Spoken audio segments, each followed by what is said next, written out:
Sementara itu maraknya kasus kriminalitas seperti pencurian, pengeroyokan, pembegalan hingga pembunuhan menimbulkan keresahan di masyarakat. Untuk itu, penegak hukum diharapkan mengambil langkah-langkah preventif, represif maupun persuasif. Selain itu, keberadaan si pandu beradat di masing-masing desa adat harus lebih dioptimalkan.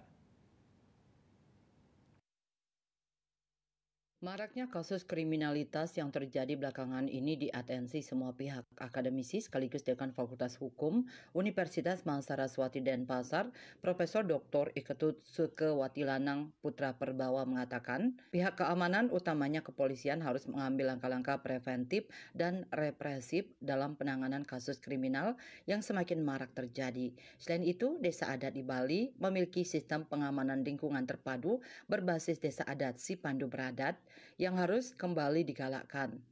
Peran si pandu beradat ini harus lebih dioptimalkan dalam menjaga keamanan ketertiban di masing-masing wilayah desa adat.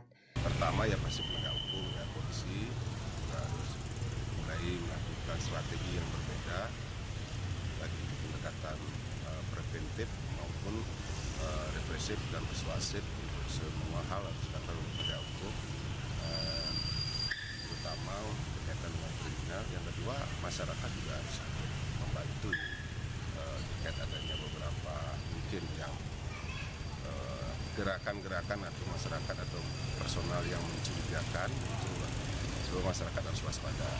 Kalau kita hanya mengandalkan dari penegak hukum karena sangat banyaknya masyarakat dan luasnya wilayah Bali ini, tentunya perlu gerakan bersama dari masyarakat, terutama juga desa-desa adat seperti Becalang untuk melakukan semacam pemantauan dan tetap bersikap waspada, hati-hati terhadap orang-orang yang kira-kira ada kecenderungan atau suspek ya mencurigakan di wilayah sekitar. Sistem keamanan terpadu yang selama ini sudah berjalan di Bali harus dikirakan.